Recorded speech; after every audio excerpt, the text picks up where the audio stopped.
completed till verse 9, I think. Yes.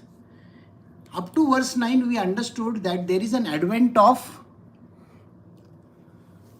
what is called as the Kali Yuga. A Kali Yuga is the time when everything that is supposed to go wrong is going to happen. Which means what? The world is heading towards destruction. And it is going to increase how fast we can attain that. Understood? See, today there are countries which are fighting war for 1,000 years. There are countries which are fighting war for 1 year, 2 years. And there is our country which is fighting war for 3 days. Can you imagine how this has changed? Not telling our soldiers to go anywhere, using drones and missiles and things like that with the buttons. And I was amazed to see it is such a portable system that it can be operated from a computer, small computer, a laptop. It is something really out of this world.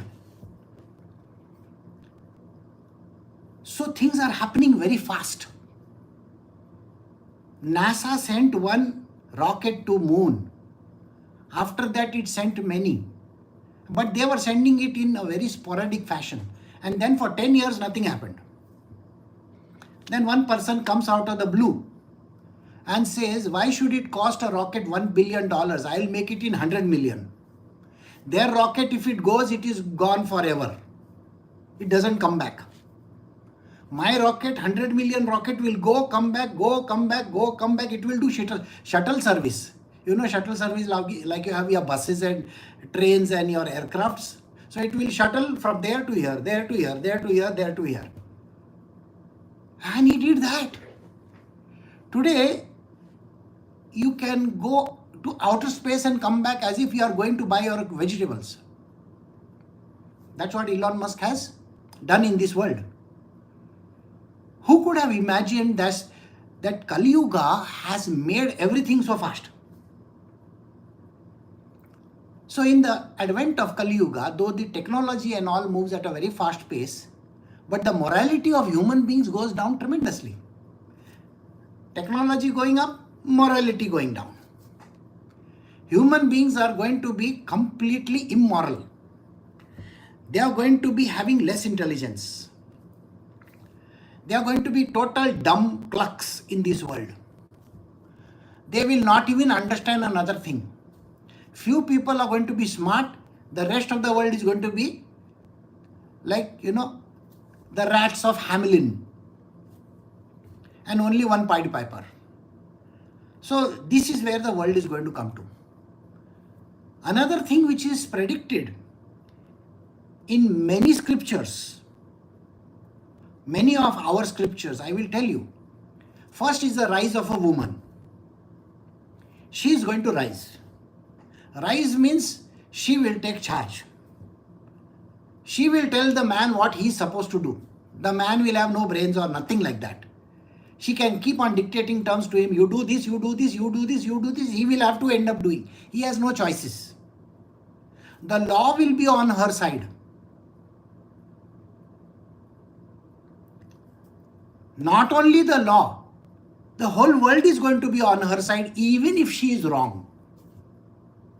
Even if she is doing all the wrong things in the world also, she is going to be there as a queen. She will be emulating man, the past man, into everything which is wrong and right also. So she will be drinking, smoking, doing everything which the wrong man has done, as well as what the right man has done. She will be handling companies, she will be running the government, she is going to dictate terms, she is going to fight wars, she is going to be on the, literally everywhere. She will go in outer space also. I'm sure you remember the lady who was caught up in outer space for more than nearly 9 months. Were we hearing about the man over there or were we hearing about the woman over there? I'm sure you know this. Similarly, in the last elections in US also, there was a woman standing for president's role. Yeah, today maybe she's not ready, but the whole world is ready now. The woman is going to take charge. The whole world is going to forget what they are, whether they are men or women also. They will have no idea what they are also. This is how the whole world is going to go to ruins. And this started when Sri Krishna left this earth. So, as you can see, Yudhishthira is understanding all these things and he is trying to run his kingdom. In that, he has to go away. See, you have to take up sannyas ashram, in the end, finally. So, Yudhishthira and his entire family goes away. He leaves behind his grandson. Now, his grandson is watching this whole world going to ruins in front of his eyes. So, what is he supposed to do? See, think like this. Who can be a king? The good king. Only one who can say that in these ruins, I will create my kingdom. Do you understand? Somebody who can resurrect the entire thing and can say, I will build something out of it. So Parikshit is responsible for the reconstruction of the empire so that his future generations can rule. Got it? So in that, what all he does? He goes out, he conquers kingdoms, he does the Ashwamedh Yajna and so many other things. So today we are going to continue from verse 10 onwards.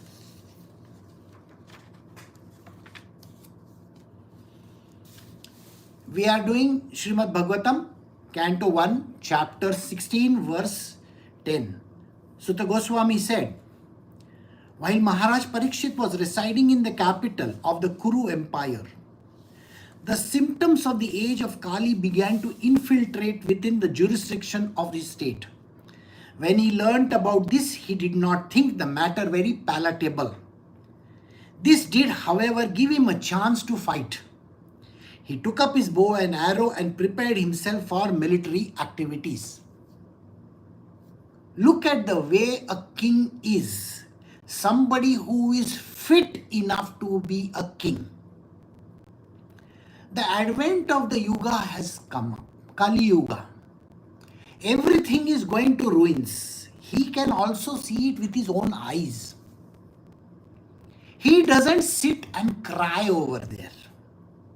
He doesn't play fiddling over there, like Nero. While the Rome burnt, he was fiddling, playing music. Or like any other person in this world, he is not sitting in his room crying.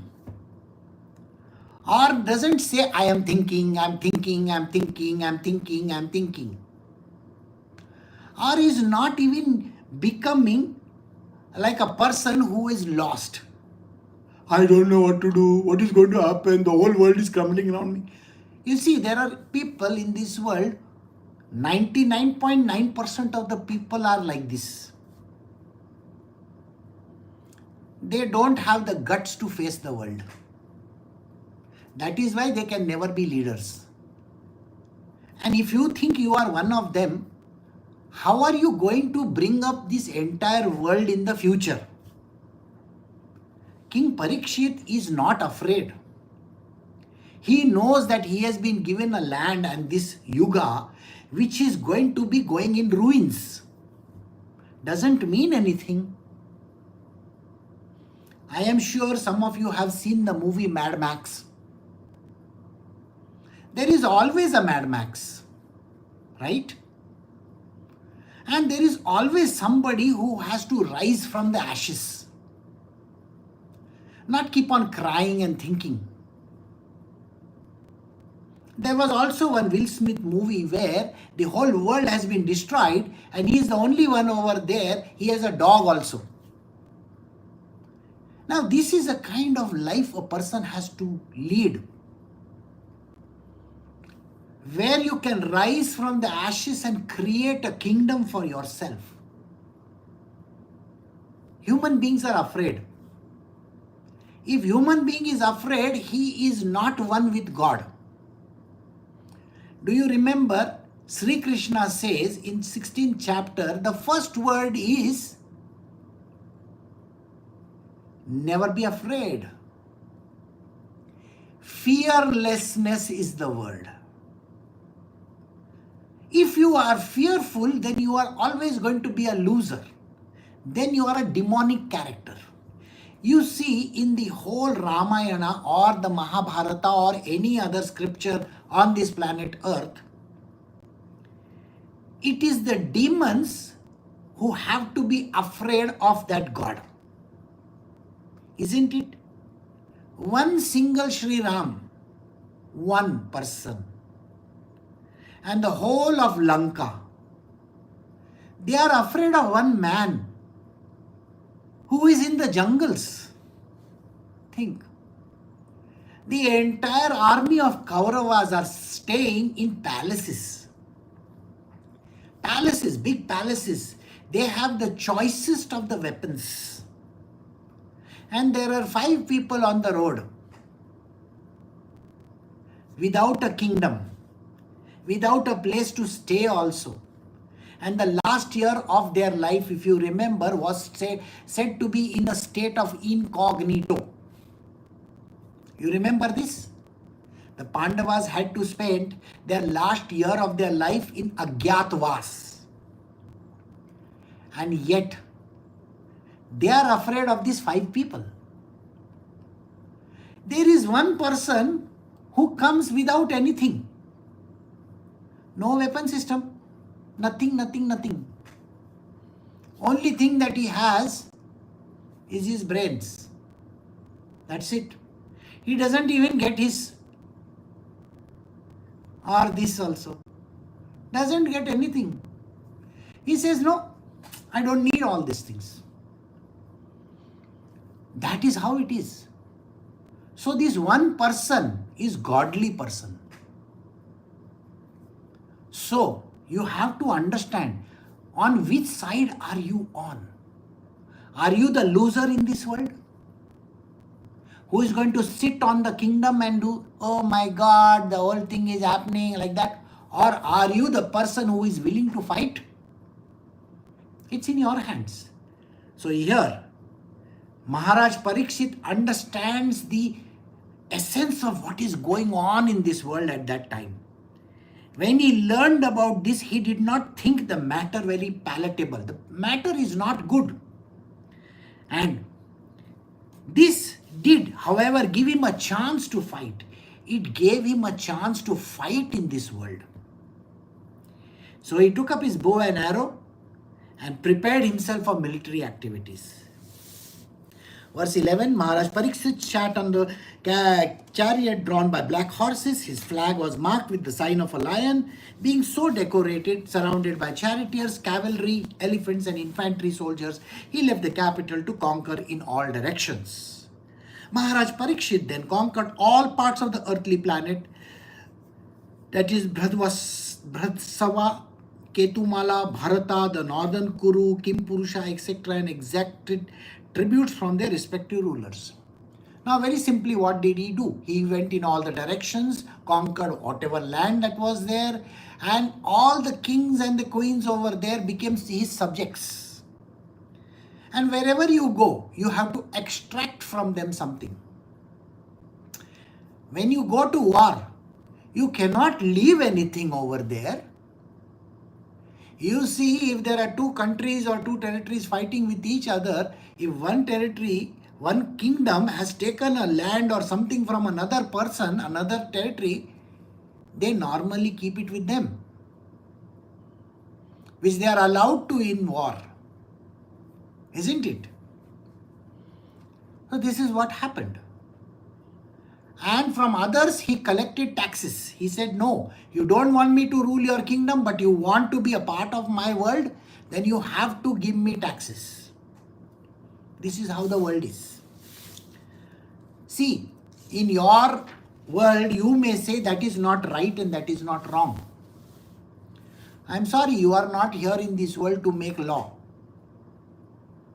You are a follower of law. So you have to follow the rules of this universe, isn't it? Can you do whatever you feel like? No.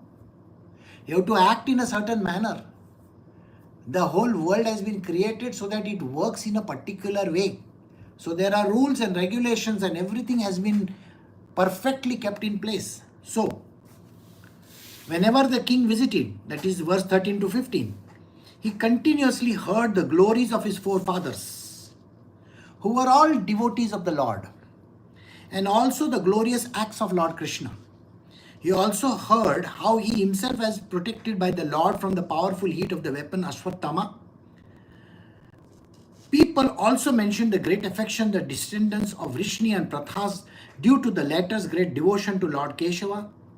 The king, being very pleased with the singers of such glories, opened his eyes in great satisfaction. Out of magnanimity, he was pleased to award them with very valuable necklaces and clothing.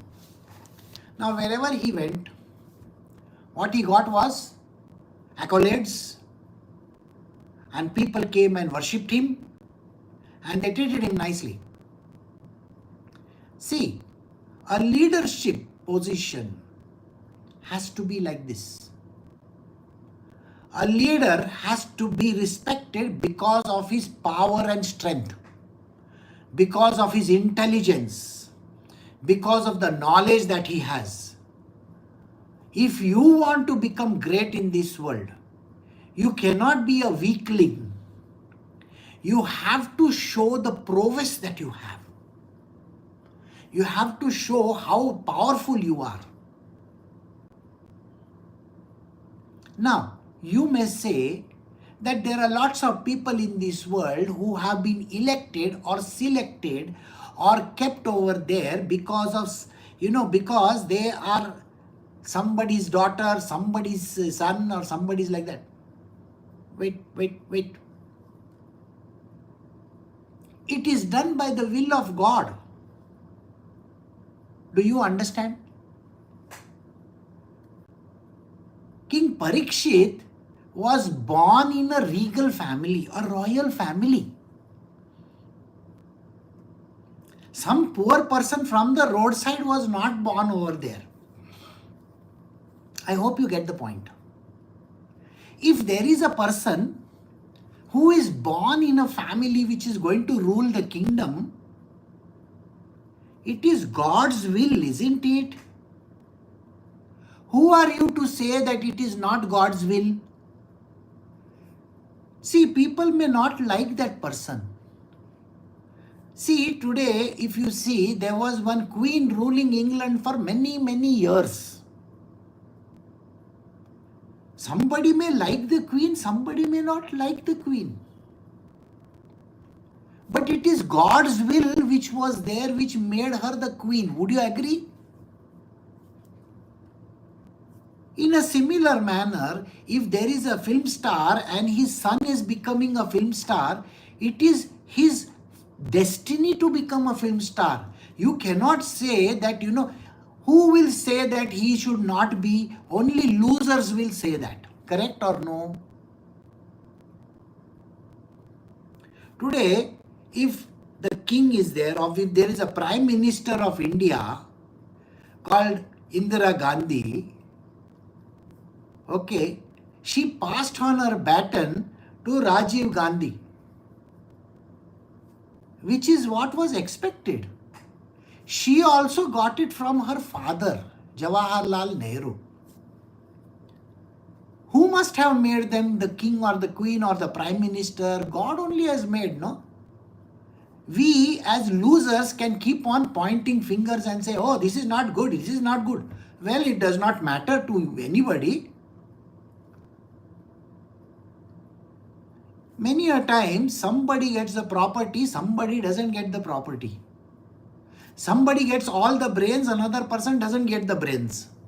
No? In a family, one boy may have great brains, the other person may have no brains at all, completely a duffer. Or a good-looking man may may get married to an ugly woman, or a very beautiful woman can get married to the ugliest man on earth.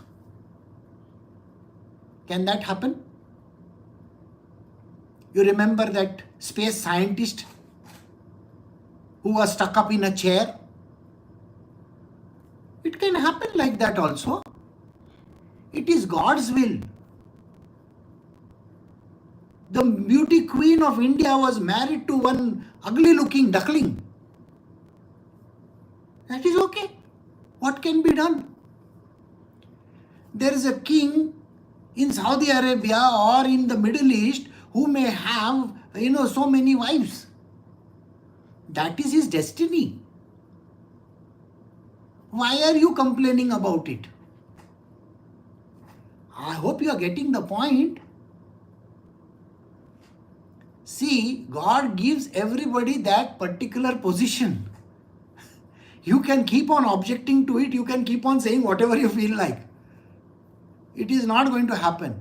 In your life also, if you are working for some company and somebody who is a complete duffer may get all the promotions in life, may become the CEO of the company, and you may be just a clerk in an organization, that is also going to happen, no? But as a person who is a loser, what are you going to say about the person who has gone higher up? See, that person doesn't deserve it and yet he has become like that. Think on those lines. A god is getting married to an ordinary girl. Why should he get ordinary girl? He should get married to somebody great. Isn't that what you are thinking? Well, that is how the destiny is. Who are you to say no, nothing to it? You should keep quiet. Don't bother your head about it. So always remember this, that don't complain. If you want to do something about it, work hard for it. You understand? In olden times in India, there were great actors. Great actors. I remember in my times when I was very young, there was Sunil Dutt, there was Rajendra Kumar, there was Raj Kapoor. There were a lot of actors over there. Okay. They all had sons and daughters. Now, Rajendra Kumar's son never became anything. His name was Kumar Gaurav. He did 1 or 2 movies, after that he disappeared. There was another actor called Dharmendra. He had sons. So Sunny Deol, Bobby Deol and all that. So somebody became an artist and a star. So somebody can be there as a continuously working in the industry and somebody may not. Why are you bothered about it? You want to become great? You come up from scratch. Now you may say, how can I come up from scratch? Well, Shah Rukh Khan did. Amitabh Bachchan did. Amitabh Bachchan's father was not an actor. Shah Rukh Khan's father was not an actor. They came on their own strength, isn't it? Akshay Kumar is not coming from great background. Rajinikanth never came from a great background. He was a bus conductor in Bangalore. He became a superstar. Now his legacy might be that his children may become great artists. It's okay. So God gives chance to everybody. If you want to become like Rajinikanth or like Shah Rukh Khan, try hard for it, no? Don't keep on complaining that others are getting a chance. So in a similar manner, King Parikshit is over here. He was assisted. Do you understand the word assisted? By God. That is his destiny. How was he assisted? Uttara's womb was protected by God. So God's grace was on him from the beginning. If you are the loser, you will keep on saying, look at him, God gave him everything. Well, that is how the destiny works. What? Always remember this one thing, that King Parikshit was under the grace of Sri Krishna. He got saved. He became the king. And naturally, when people go out, when King Parikshit will go out, or when Shah Rukh Khan's son goes out, or if Sunny Deol goes out, they will all say, oh, your father assisted you, your father assisted you. Will the world not say to them? Isn't it the same when Rahul Gandhi is there today? They are all going to say, oh, your father was the Prime Minister, that is why you are there. They are allowed. That is God's grace on that family. Please remember this. Uttara was saved by Lord Sri Krishna. And naturally, when Parikshit goes out, they will all say, oh, God's grace is on you, God's grace is on you, God's grace is on you. Isn't that how the world is going to say? Today we have Pope Leo the 14th. Now, Pope Leo the 14th, who was appointed just recently in the conclave, the whole world is going to point fingers at him. Some people will praise him. Some people are going to say, oh, he got it easy. Please don't say that. It is God's grace that he is today the Pope. And it is God's grace that you are a nobody. Do you understand? If you want God's grace, then can you do those things which God is telling you to do? God is giving you some jobs. Do this job, do this job, do this job. For everything, don't keep on giving reasons. I hope you understand. You can't keep on dilly-dallying and procrastinating and waiting for Godot. Oh, I'll wait till the last end. No, don't worry. Your ears are going to get pulled. Maya is going to give you a kick in your backside if you try to act smart. Remember these words. Those who know the 18th chapter of the Bhagavad Gita know these things very well. A person like Arjuna kept on saying, I am not going to fight the war, I am not going to fight the war, I am not going to fight the war, I don't know, I don't know. Everybody says these words, no, I don't know, I never did this, I have never done this before in my life, I don't know how things are done, I have never taken leadership position, I am scared on this. The whole world says these words. But if it is God's order, then naturally you have to put your step forward. The entire universe of God is going to work with you if you actually put your first step forward. Do you understand what I am talking? The Maya works with you. But if you keep on denying, the Maya is going to work against you. I hope you get this. If you have been told, please write this, you can't say tomorrow I am not going to write. You know, way back in time, somebody told me, this body's daughter told me, I am going to write your autobiography or biography or whatever. I said, okay, you want to write, you write. Then I had some great students also coming to me and saying the same thing. Guruji, I want to write your biography. Anybody stopping you? Write it. Till today nobody has done. You want liberation, you want freedom, you want no rebirth in the future, then you have to do what you are committed to do. If you don't do it, that is your funeral, not mine. Do you remember the story of Narada? Those who are sleeping, please wake up and listen to the story of Narada. You see, Narada promised Narayana, I am going to write 1 crore songs for you.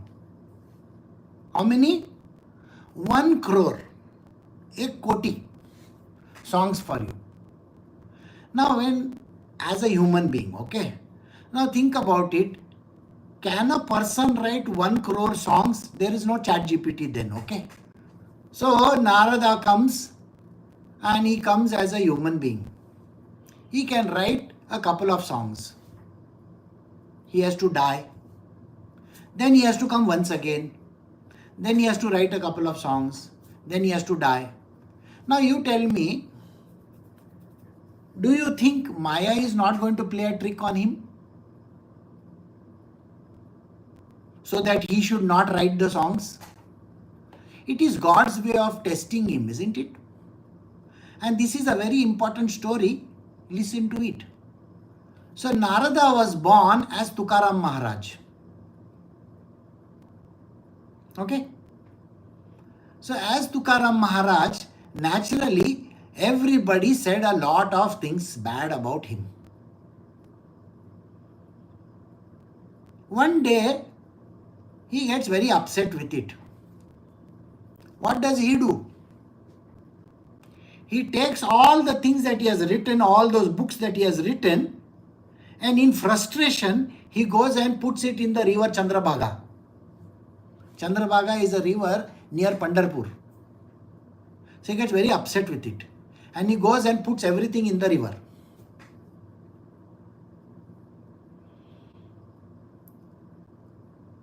Now this is what Maya does. Maya will put obstacles in your path to see whether you really have devotion for God or no. She will say you are lazy, you are tired, you have too much work to do. It is called mind play. Mind is going to tell you 100 things. Oh my God, you do so much of work. You don't have the time. You don't have the energy. Don't do. And whatever you have done, please put it in the river. Understand what it means? Putting it in the river means all has gone to waste. When he does that, and he says, God, I surrender to you. Chandrabhaga rises from that. Devi. And she says to Tukaram, here are your books. Take this. Write more poems. This is what happens.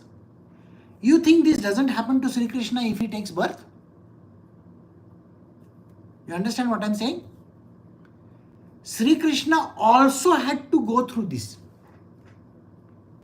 Sri Krishna said, I will, do exposition on the Vedas and the Shastras, okay?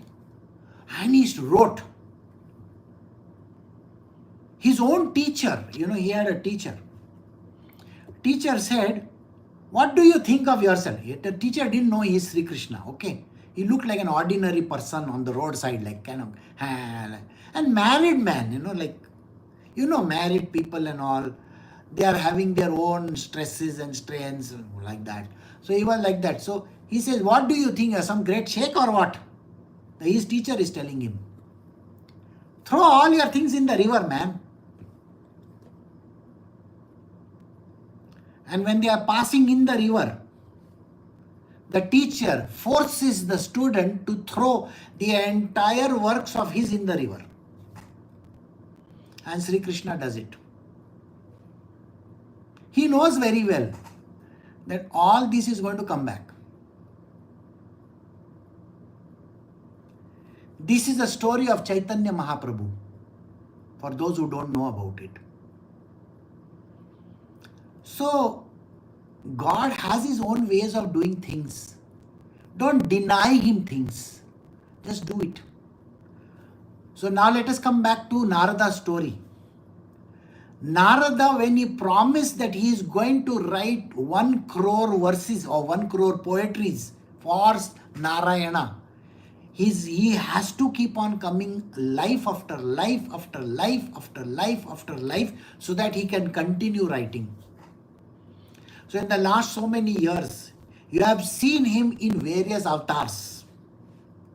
Namdev, Tukaram, Jnaneshwar, every avatar that you can think of who has written beautiful poetries. Kanakadasa. He has, as one of the great avatars of his, has he written Lakshmi Baramma? See, What makes you think he is not? So everybody has to do their job. If you have said something, better do the job in time.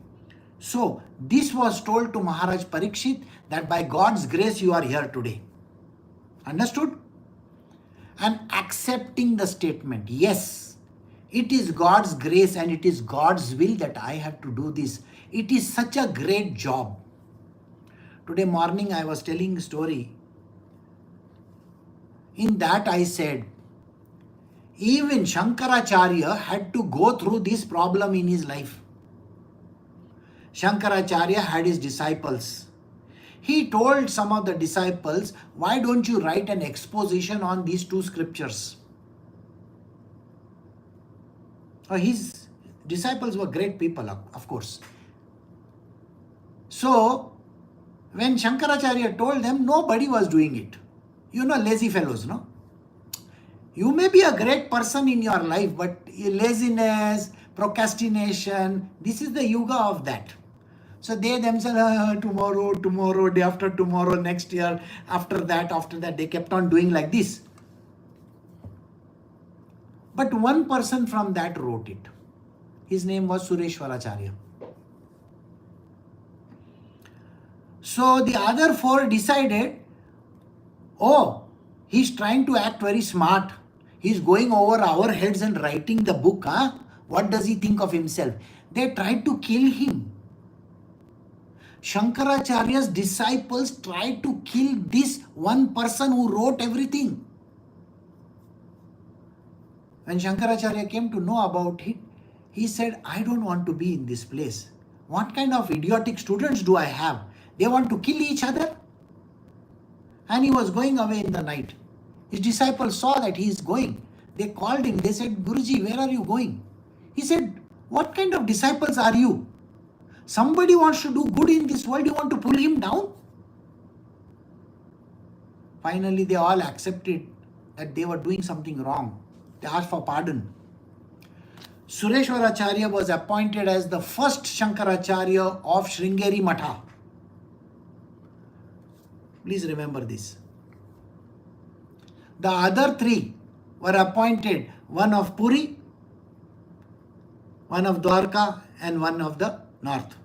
So all these three. Totakacharya was appointed in the north, in the Himalayas. Okay? Remember this.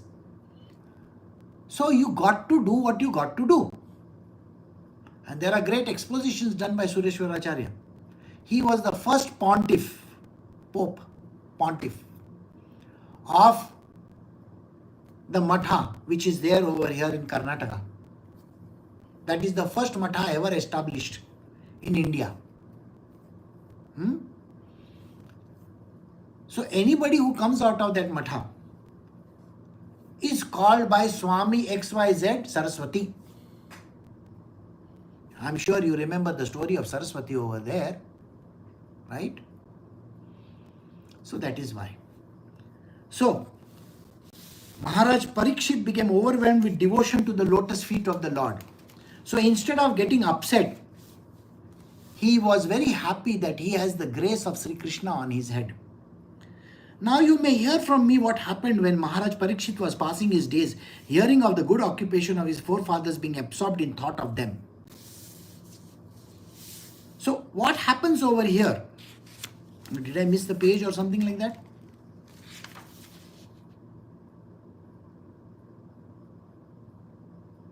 Oh yes, I missed. We have to do verse 16. Maharaj Parikshit heard that out of his causeless mercy, Lord Sri Krishna, who is universally obeyed, rendered all kinds of services to the malleable sons of Pandu by accepting posts ranging from chariot driver to president to messenger, friend, night watchman, etc., according to the will of the Pandavas, obeying them like a servant and offering obeisance like one younger in years. When he heard this, Maharaj Parikshit became overwhelmed with devotion to the lotus feet of the Lord. See, remember one thing. If you were to do the job which you have been brought in this world for, in time, Sri Krishna will himself come and assist you. He will become your driver, your slave, your servant, a person who does bandi, kudni and all those things. He is a person who is going to cut your vegetables, he is going to cook food for you, he is going to take care of your horses if you have horses, he is going to be the driver of yours. You understand? Sri Krishna is all merciful. You got to put your first step forward. So when Pandavas were there,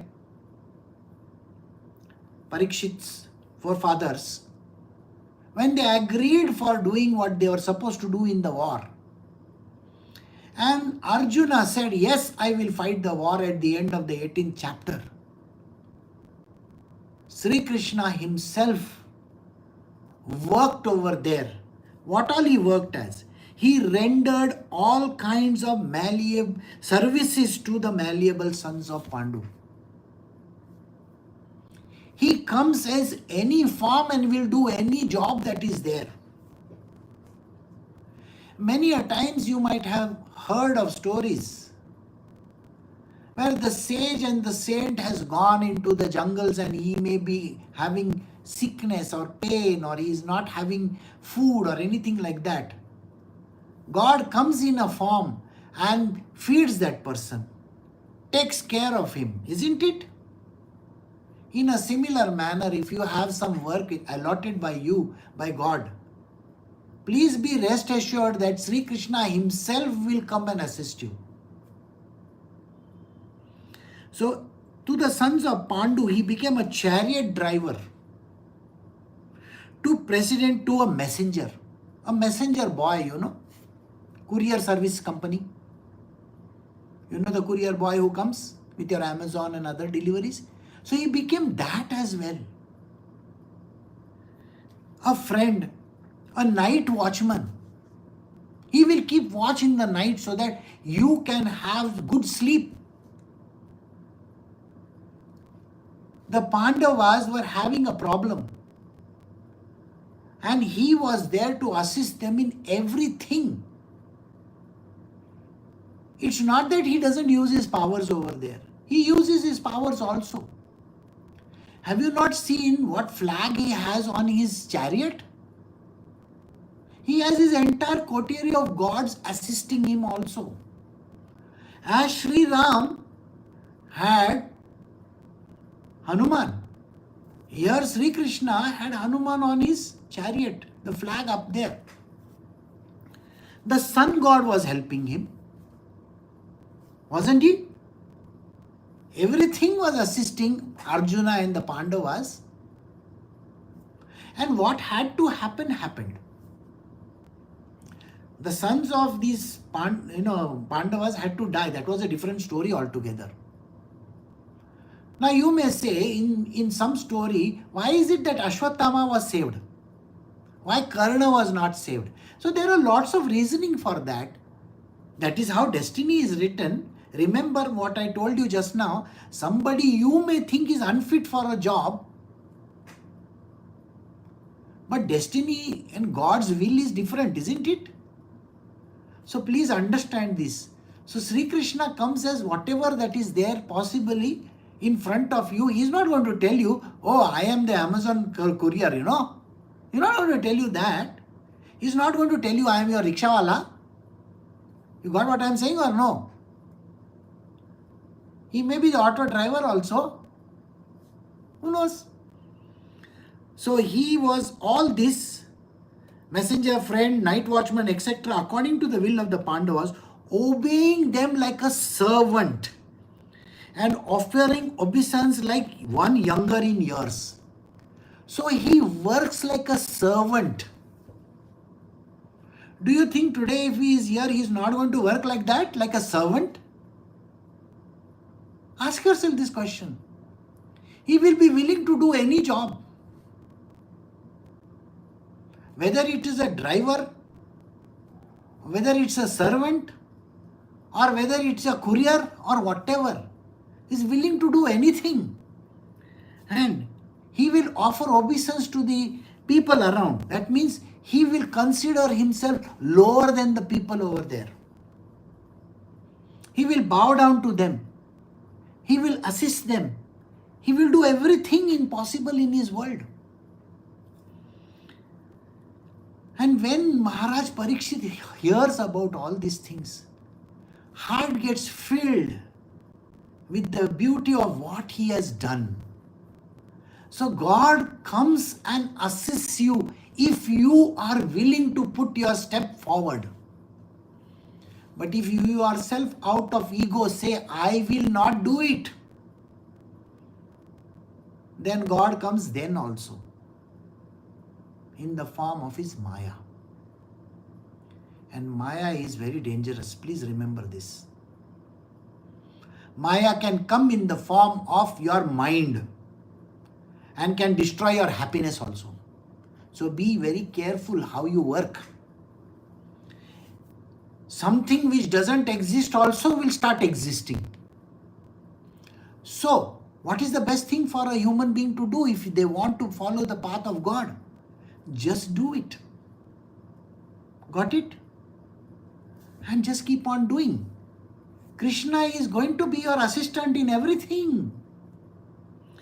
So we have come to the end of verse 16 and we will stop over here. Recording stopped.